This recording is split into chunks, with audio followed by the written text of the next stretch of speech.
اللهم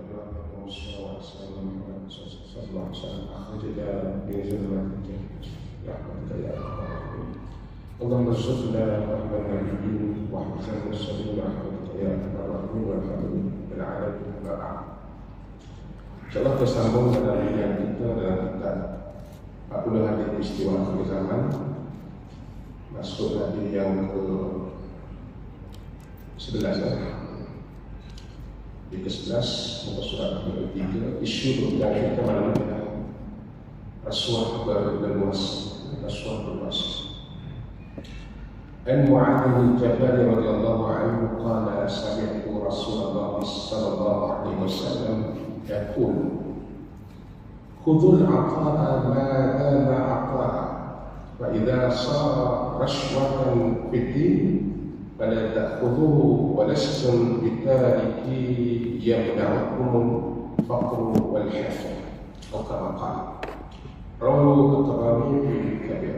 Artinya daripada Mu'adz bin Jabal radhiyallahu anhu berkata, aku telah mendengar Rasulullah sallallahu alaihi wasallam bersabda, ambillah pemberian itu selama ia masih sebagai pemberian.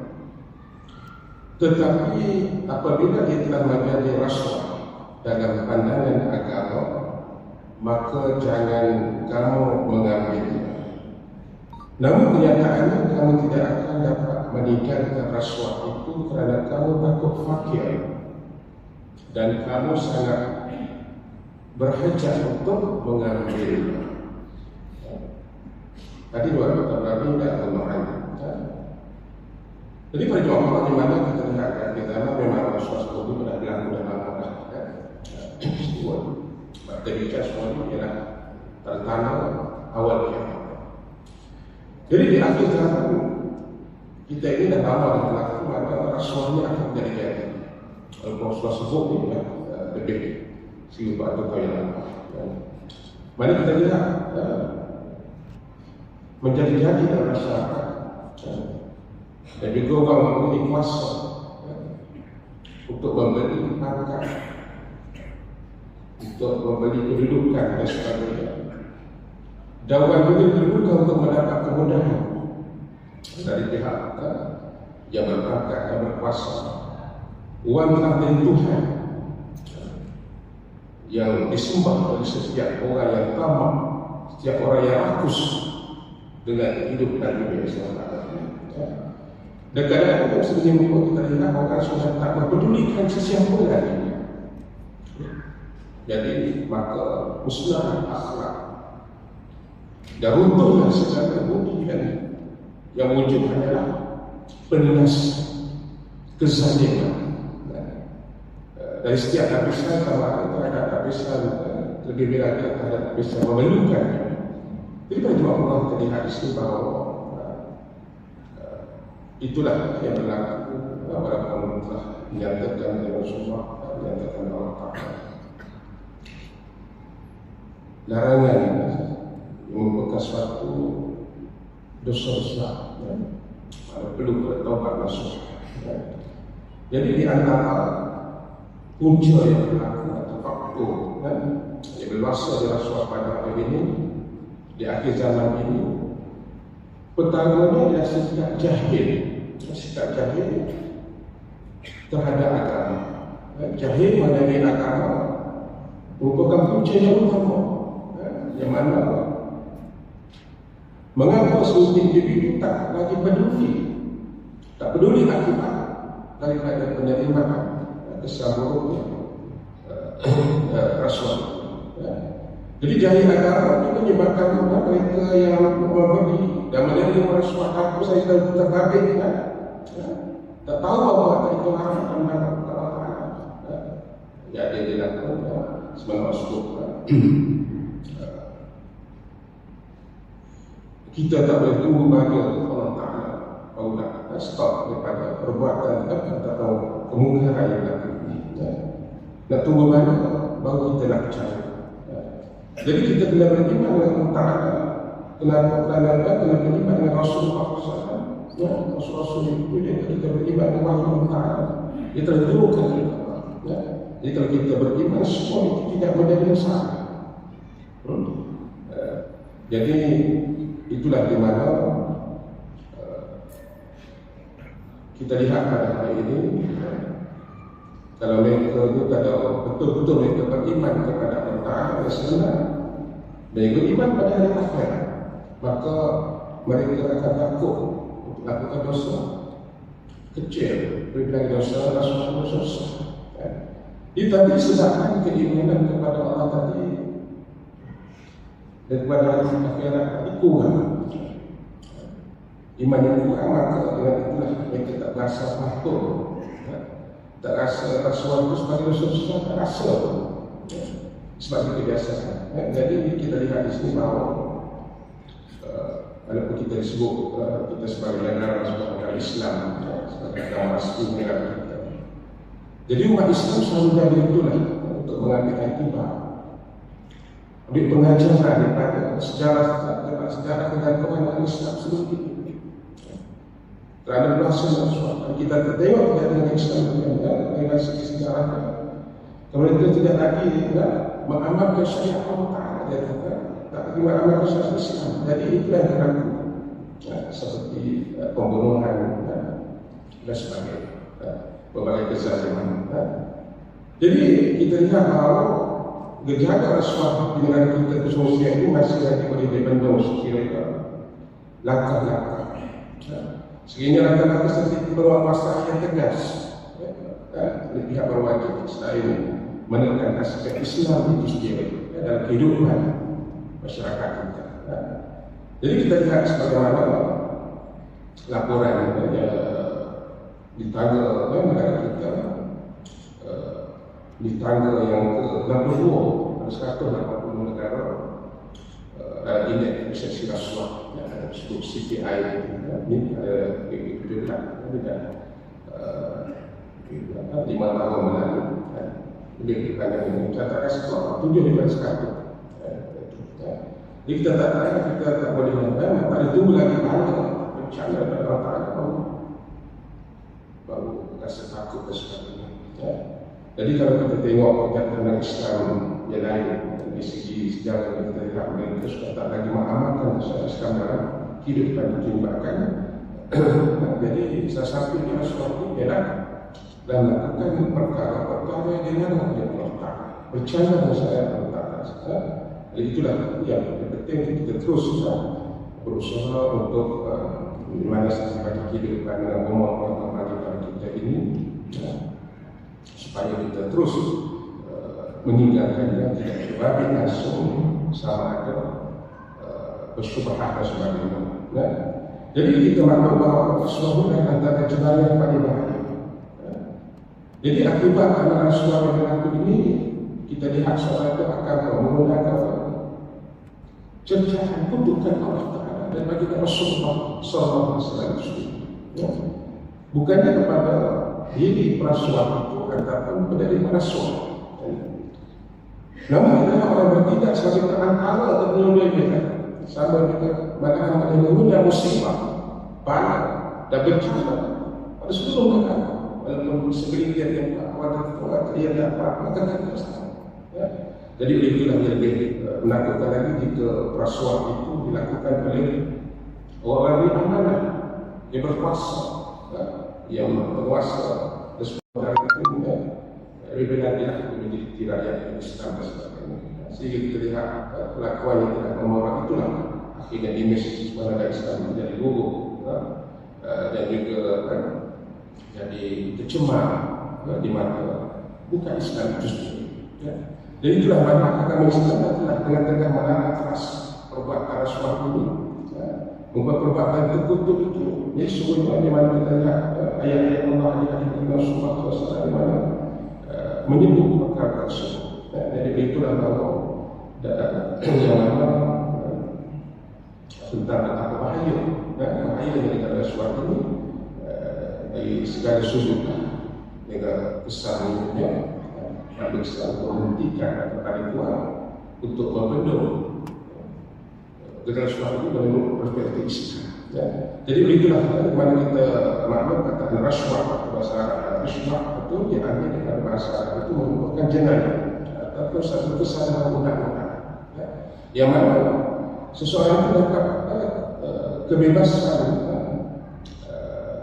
kontrak ataupun akad ataupun keistimewaan dengan pihak berkuasa atau kontrak atau apa sahaja tender dan sebagainya atau syarikat setelah beriman orang kata jadi hadiah atau kerajaan pihak tertentu sama dan sebabnya ada niat sebagainya ya itu jadi persatunya ada satu bila dia selalu Islam itu kita biasa kita tahu ya Islam ini jadi untuk sudah tidak ada suami sekarang kita mana terdapat 4 kesan pertama rasuah itu yaitu meminta rasuah atau menerima rasuah atau penawar ataupun memberi rasuah itu tempat kita masuk juga dan juga melakukan jawatan atau kedudukan tertentu sama ada pihak bawah. Jadi sebab jangan yang dalam kehidupan dalam kita dalam bersama jadi sebagaimana al-mawsu'ah al-fiqhiyah akhwatiyah dia mengatakan suatu sebarang pemberian dia bertujuan untuk memasukkan kebenaran dan juga sebaliknya untuk membenarkan kepalsuan. Jadi Islam melarang sesuatu melalui dalil yang sangat jelas bagi kita dalam Al-Quran dan juga dalam surah atau hadis sahih dari Nabi kita. Contohnya surah Al-Maidah memang dia 42. Mereka sangat suka mendengar berita dusta, sangat suka memakan segala yang haram. Termasuk tadi haram itu yang disebut ayat ini ya rasuah dan juga sebab ayat masuk salah satu dan jadi oleh sebab itulah mana kita berusaha supaya kita dijauhkan dari perbuatan yang walaupun digembar-gemburkan sebagai pula berlaku sebab kita dikasihkan dari dalam daging karena kita dapat orang yang kuat macam pula kita. Jadi itulah di mana kita berusaha supaya segala yang berlaku itu tidak akan terus berlaku. Jadi sebagaimana Islam itu mengharamkan sesuatu yang memberi kesan yang besar di segi negatifnya dia ini. Jadi itulah yang mana sebagai sebut surah Al-Baqarah yang memang biasa mengatakan yang mana dan jangan kamu makan atau mengambil harta dari orang lain di antara kamu dengan cara yang sama, cara yang batil. Bila kamu hulurkan harta kami yang beri suatu kepada hakim, hendak memakan atau mengambil sebahagian daripada harta manusia, jadi dengan berbuat dosa, padahal kamu tahu ia salah. Jadi itulah Abdullah bin Umar radhiyallahu anhu bagi Rasulullah sallallahu alaihi wasallam bersabda, Allah menanam atas pemberi yang juga dari manusia. Hadis dari riwayat Tirmidzi dan Ibnu Majah. Jadi tahu kalau itu menerangkan kepada bagaimana Rasulullah SAW lain Rasulullah menanam pemberi rasuah, penerima rasuah dan perantara orang yang terlibat sampai yang bersifat penghubung antara penerima dan pemberi. Itu hadis riwayat. Dia jelas kita lihat bahawa suatu boleh mereka dan juga integriti boleh hilang dalam segenap lapisan masyarakat dan di sebuah negara jika ada politik yang menjadi korupsi mengaku dan terbabit dalam suatu politik uang dan sebagainya hanya mengaku. Jadi bermasalah yang sama pada di politik kejimat tetapi sebuah negara itu akan menggunakan kedudukan yang ada untuk menyalahguna kuasa sehingga berlaku korupsi dan sebagainya. Jadi itu juga kita lihat pemilihan dalam parti-parti politik dan sebagainya dicemari dengan politik uang. Itulah yang menjadi kita lihat di isu rasuah dan juga sebagai integriti sebagai membarak di dalam negara kita yang pastinya akan tertarik ke dalam masyarakat. Sebab bila kezaliman itu dilakukan akan besar dalam masyarakat dan sebagainya. Yang dilihat yang penting dalam sebuah negara itu contoh jawab awan banyak kan sama dengan kosmos hakikatnya benar-benar bukan sangat penduduk tidak sebagai untuk profesional maka dilihat sebagai kerajaan yang membangun unggul profesionalisme. Tapi itulah bila dia amanah pendidikan itu kadang mungkin apa dan sebagainya itu, maka kita lihat laku yang banyak awal-awal berkenaan imam untuk mencari keuntungan pribadi, apa kekayaan yang mudah dan sebagainya. Itulah yang berkenaan. Jadi itulah kita lihat sebagai kelompok seperti adik-adik yang tadi, di mana tidak ada kecuali sebab berapa tender kontrak dan sebagainya itu mereka peranan membangunkan negara, tapi akhirnya menggunakan sebagai imbuhan untuk dapat projek-projek tertentu. Kita takut yang maka itulah menguntungkan diri membebaskan reputasi semua negara. Jadi perjuangan kita lihat ada agama pun kita sebut dengan Muslim dunia, pastinya akan melebarkan lagi tentang kepahaman dari segi pemahaman diri itu sendiri dan suara masyarakat atau berkelas. Jadi bila kita bergabung aku maka akan muncul tuduhan-tuduhan yang macam-macam penggunaan agama dan sebagainya. Spesifik ya, sebab untuk kepentingan dunia itu sebabkan maka akan hilang maruah agama Muslim. Jadi kita lihat ini istilah golongan agama Muslim mana boleh disaksikan atau memberi imej buruk.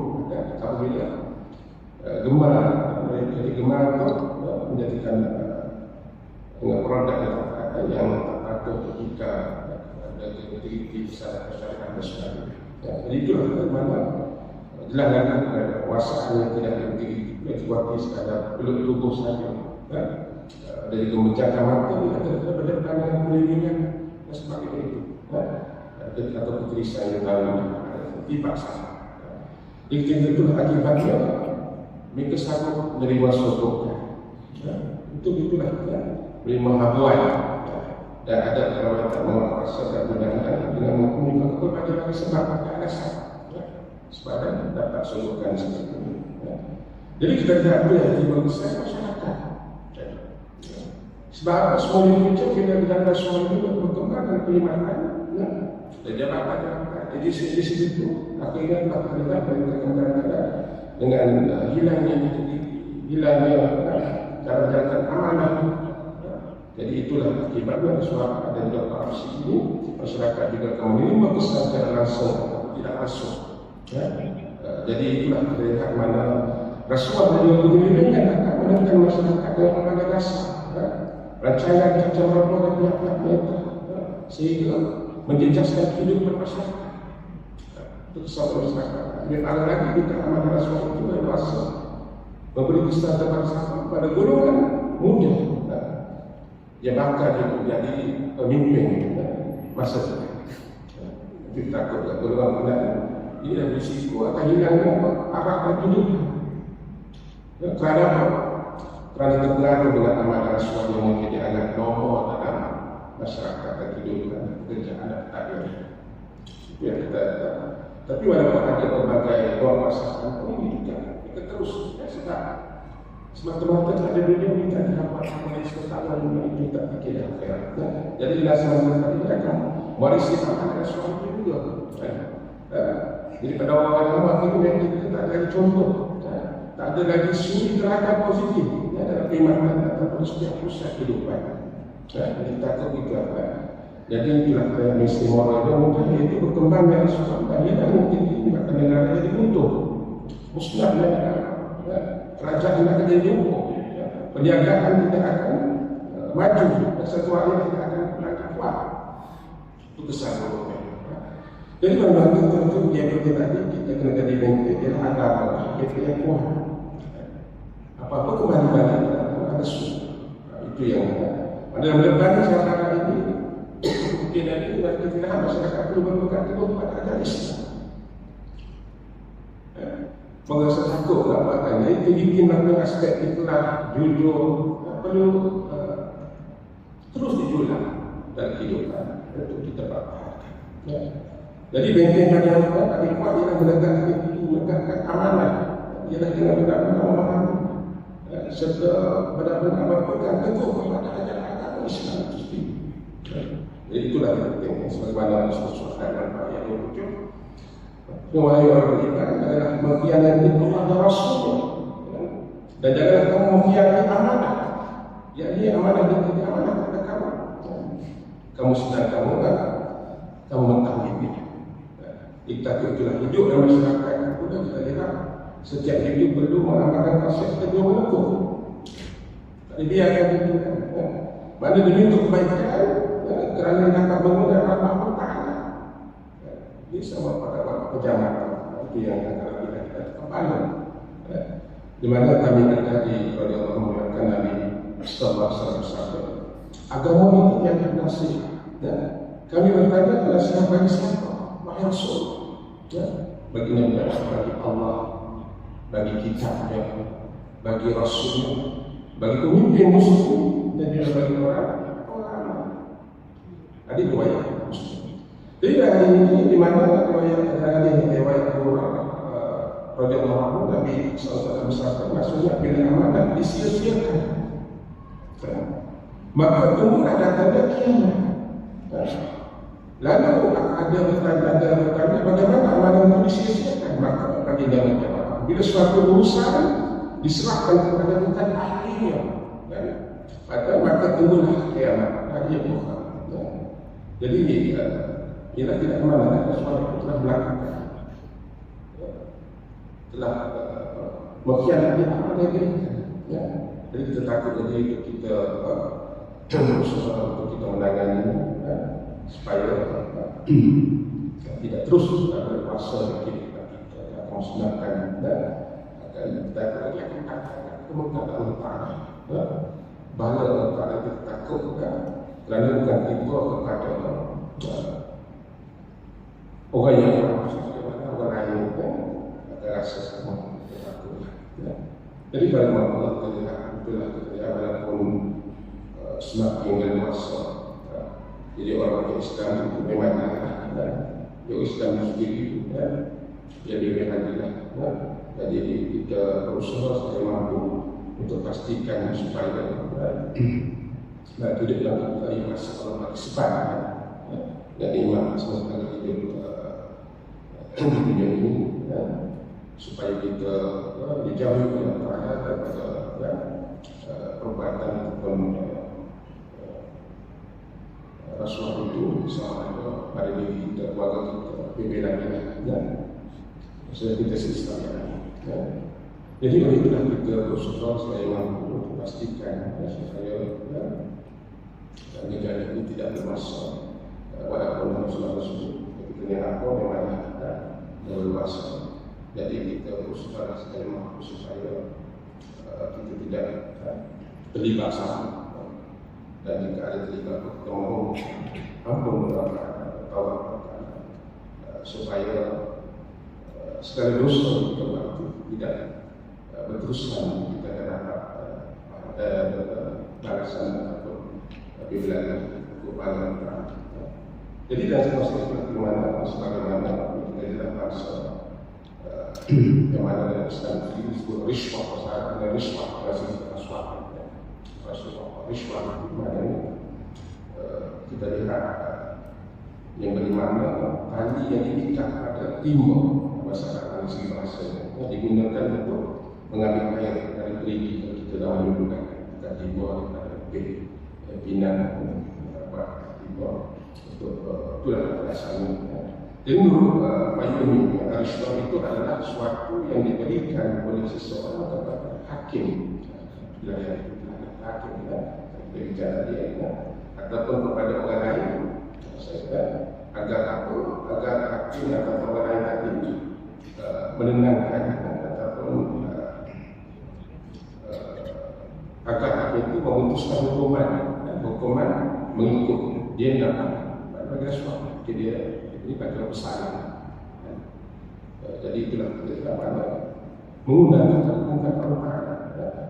jadi menurut Ibn Mujaib dari mazhab Hanafi sesuatu yang diberikan oleh seseorang kepada pemerintah atau hakim atau sesuatu yang seumpamanya dengan tujuan untuk mengubah keputusan itu dan juga untuk mengubah hukum mengikut keinginan itu kita ada bahawa kita berlaku itulah yang mana akan menggunakan kezaliman dan sebagainya. Ya. Jadi itulah sebagaimana disebut oleh Imam Qawman di surah Al-Qadhi, yang mana Rasulullah itu merupakan suatu jenayah dengan memberikan suatu kepada seseorang yang mempunyai kekuasaan, ya, ataupun yang mempunyai jabatan kedudukan tertentu, ya, kuasa untuk memenangkan kesnya dengan menewaskan lawan-lawannya sesuai dengan kuasa tadi untuk kepentingan ya, ataupun juga untuk kepentingan yang itulah kita perkenalkan kepentingan itu. Jadi itu di mana yang penting kita berusaha, kita semua yang tahu sebenarnya kalau kita kerja, tapi kita sebagai dari kebiasaan, ya, itu yang itu lah. Jadi yang mudah itu tidak diberikan, tidak nampak satu yang berat dosanya sebagai dosa. Ya.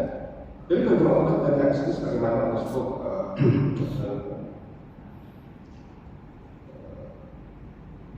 Allah melaknat pemberi dia diberi masuk. Inna Allah berrasul wal mutasyrif bil haq. Di mana Allah melaknat pemberi dia pendiri masuk. Ya, dilaknat karena suatu yang kita termasuk kita berlaknat. Mana dia tertakut, mana kesan buruk yang dikatakan, mana urusan bil hukmi, mana urusan hukum akal, justru dan hakim dan sebagainya.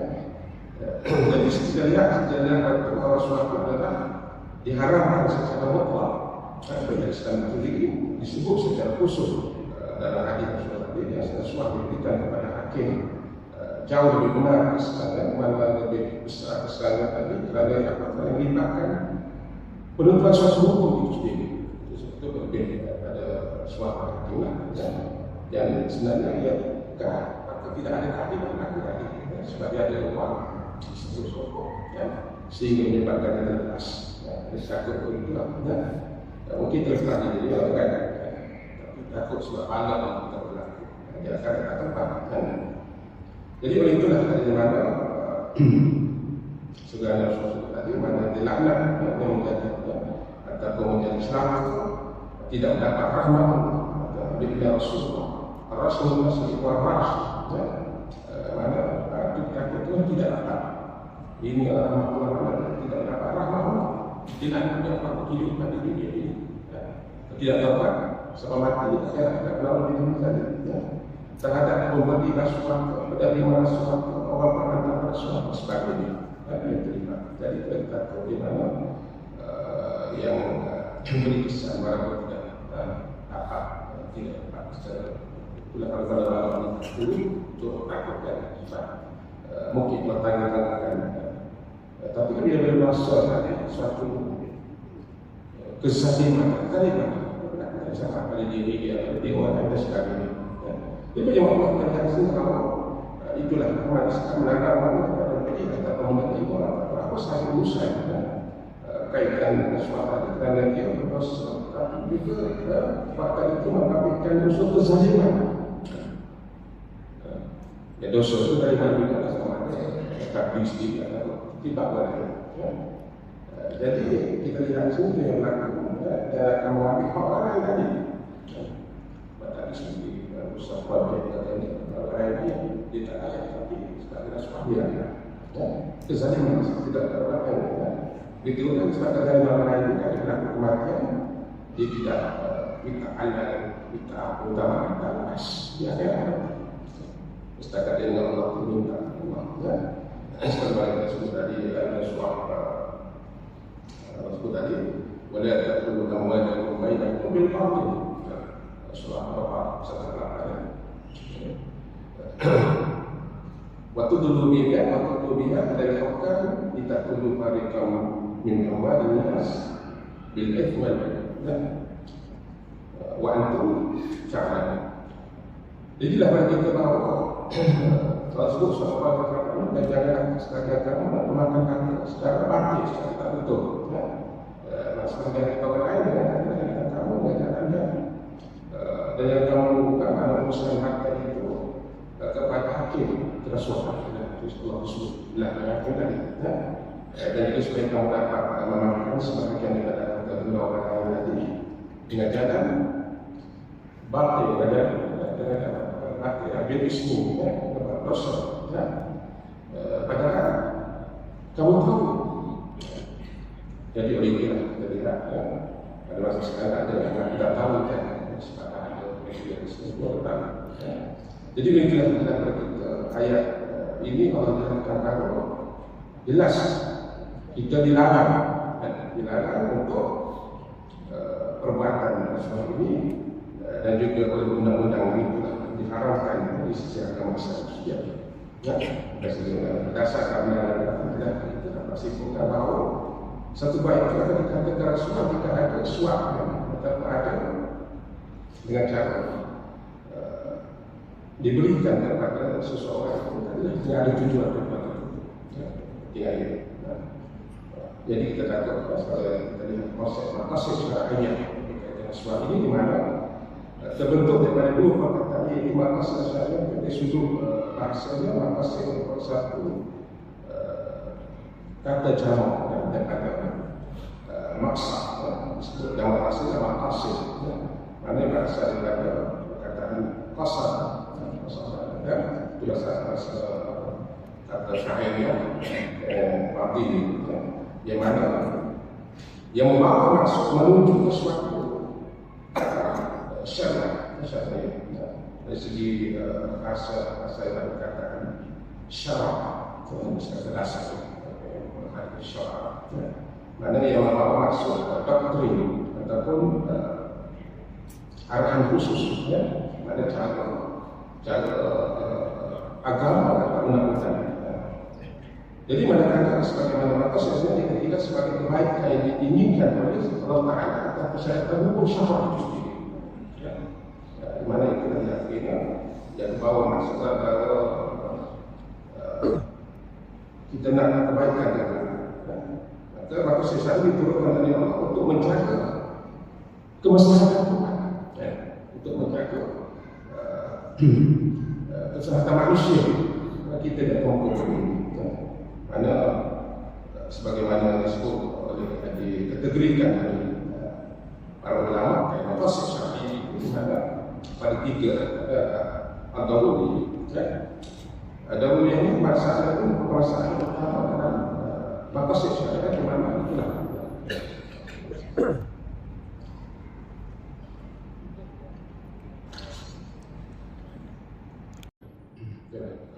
punca tersebut tadi kita ada kita mau kita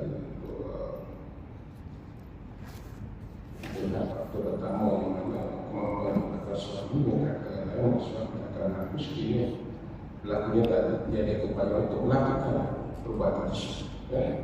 Jadi kemampuan menuju dia seorang penduduk kuasa mempunyai apa kepentingan suatu organisasi dan sebagainya. Jadi itu yang pertama dia boleh